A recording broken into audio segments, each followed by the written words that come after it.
Boa tarde, meu nome é Guilherme Augusto, sou engenheiro mecânico e eu acompanho muitas discussões sobre política, sobre sociedade na internet e eu gostaria também de expor um pouco das minhas opiniões, um pouco embasadas sobre as minhas leituras, meus interesses.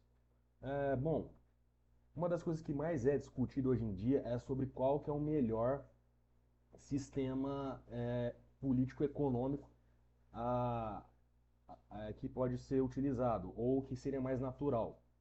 E o pessoal, o defensor do capitalismo, é muito comum que eles usem um dilema de cooperação versus competição, ou cooperação versus egoísmo. E eu, como engenheiro, gosto muito de olhar para a parte matemática disso. Eu sempre procuro, na medida do possível, procurar isso através de números, de simulações. E nesse site aqui, ideiasesquecidas.com,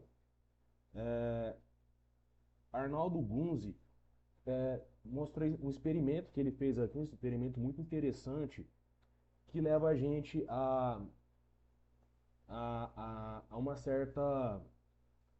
Que pode levar a gente a uma certa conclusão. Eu vou ler aqui junto com vocês para a gente ir vendo. Deixa eu só arrumar a câmera aqui para ficar bem centralizado. Aí, agora tá legal. O dilema do prisioneiro é um jogo clássico da teoria dos jogos.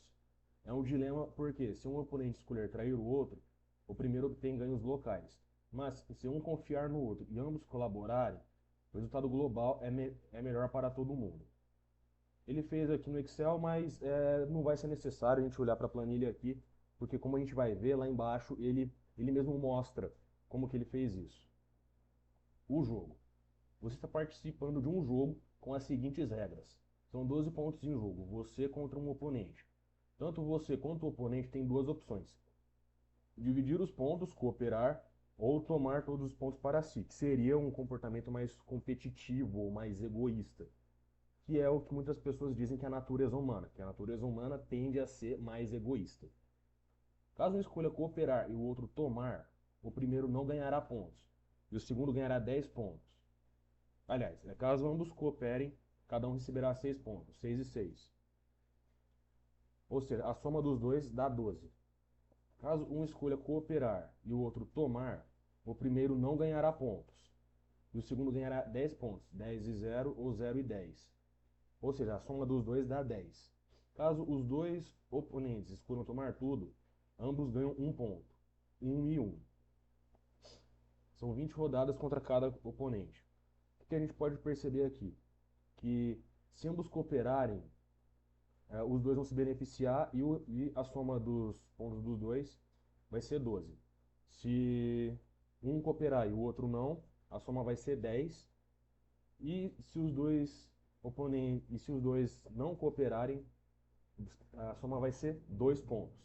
Ou seja, por aqui a gente vê que coletivamente o melhor é cooperar, porque aí a soma dos pontos dos dois é maior. Mas se o objetivo for ganhar do oponente, faz de fato mais sentido você sacrificar os seus pontos em troca de sair na frente do seu oponente. Os personagens. Aqui que começa a ficar interessante. Simulei 3 tipos de personagens para jogar: o avarento, o coração mole e o assertivo. O tipo avarento é alguém que sempre joga tomar tudo, a fim de maximizar seus ganhos imediatos, que é o que diriam sobre a natureza humana. O tipo coração mole sempre joga compartilhar, sabendo que a longo prazo o bolo a ser dividido é maior se houver colaboração. O tipo assertivo é baseado na estratégia tit for tat, retribuindo na mesma moeda o resultado anterior do oponente. Se o oponente escolheu cooperar na rodada anterior, ele coopera também. Se o outro escolheu tomar, ele também vai fazer isso. O primeiro voto dele é sempre cooperar, dando um voto de confiança. Um assertivo é alguém que não é nem bonzinho nem malvado. E o tit for tat é o comportamento que mais se aproxima de alguém assim. Ou seja, o assertivo, ele é o cara que ele tenta interpretar a intenção do oponente. Se o oponente está disposto a cooperar, ele coopera. Se não estiver disposto a cooperar, ele, ele vai para cima também. Duelos.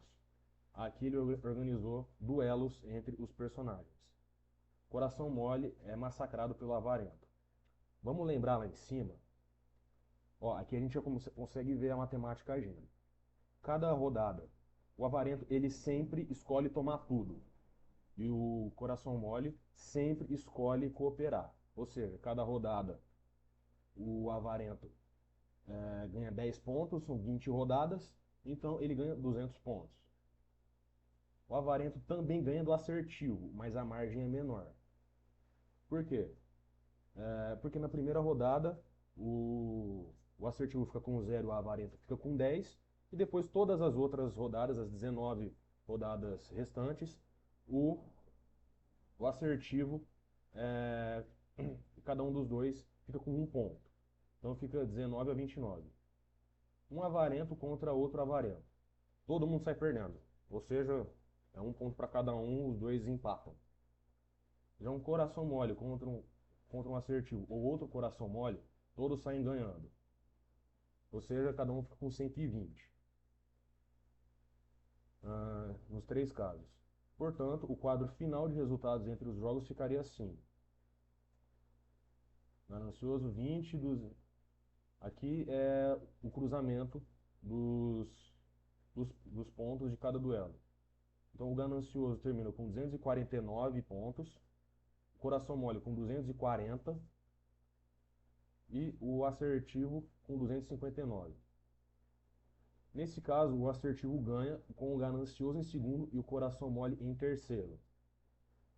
Imaginando algo mais próximo da população de verdade, digamos que 25% da população seja de avarentos, 50% de assertivos e 25% de corações moles. Neste caso, o ranking dos ponderados ficaria assim. O ganancioso fica com 69,5, o coração mole fica com 90, o assertivo com 94,75. Então, olha que interessante que é isso daqui. Se a gente for partir da ideia da lógica evolutiva, ou seja, da lógica da seleção natural, que quem tem a melhor estratégia tende a ser mais presente na sociedade como um todo, então a gente diria que isso daqui faz muito sentido, porque o assertivo, ele sempre sai na frente. O assertivo sempre ganha. No longo prazo, claro. No curto prazo, o assertivo vai perder algumas vezes. No comportamento, o assertivo sai ganhando nesse mini campeonato de algoritmos. Então, se a gente for tentar pensar dessa forma, nós tendemos a ser mais assertivos. A gente tende a cooperar com base nas experiências passadas que a gente tem.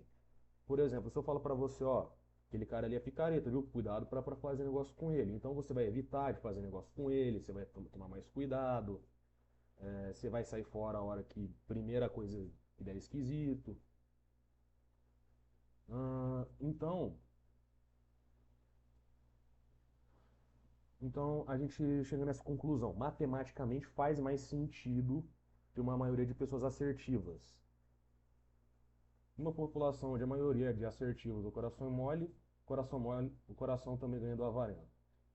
O resultado desse joguinho é meio metafórico, mas creio que pode surgir lições daí. Uma sociedade onde ninguém coopera dá origem à tragédia dos comuns. No termo de economia, onde um resultado seria melhor para todos nunca é alcançado.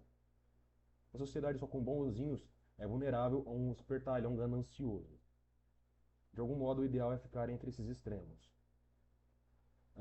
E eu acredito que isso é mais comum, até porque a gente tem várias outras questões. Por exemplo, questões culturais, questões raciais, existem grupos étnicos ou grupos de trabalhadores, comunidades que estão menos dispostas a cooperar entre si. Isso daqui é o que a matemática leva a gente a entender. Então, o que eu acredito? A gente tem as duas possibilidades. A gente pode passar a perna na outra pessoa ou a gente pode decidir cooperar de acordo com a necessidade da hora.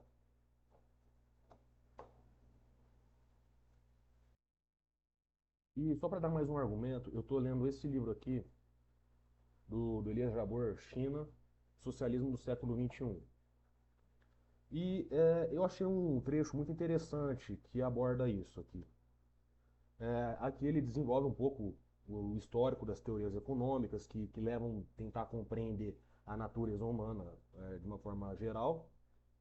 E aqui, em certo ponto, ele diz: a esse respeito, avançamos com uma conclusão interpretativa provisória. O cérebro humano é bastante orientado para a cooperação, mas tende a se tornar progressivamente mais egoísta como resultado de uma reflexão deliberada baseada em feedbacks gerado pelo resultado de decisões passadas envolvendo a relação do indivíduo com a sociedade. No entanto, as interações entre indivíduo e sociedade são vias de mão dupla. Ou seja, a gente tende a cooperar, a gente naturalmente é mais feito para cooperar, porém, como a sociedade beneficia mais as pessoas que tendem a tomar tudo, a não cooperar ou a tentar competir, então progressivamente a gente vai ficando mais egoísta e mais competitivo e buscando mais o bem individual ao invés do bem comum. Bom, isso daqui é só uma reflexão, é óbvio que essas questões são bem mais complexas, mas eu espero que sirva para jogar um pouco de luz nesse assunto. Eu acredito que essa questão da gente ser naturalmente egoísta, eu tenho um pouco de problema com isso. E aqui está mais ou menos o porquê da minha crença. Bom, se você assistiu até aqui, muito obrigado. Deixa seu like. Se quiser me seguir, me segue. E até mais.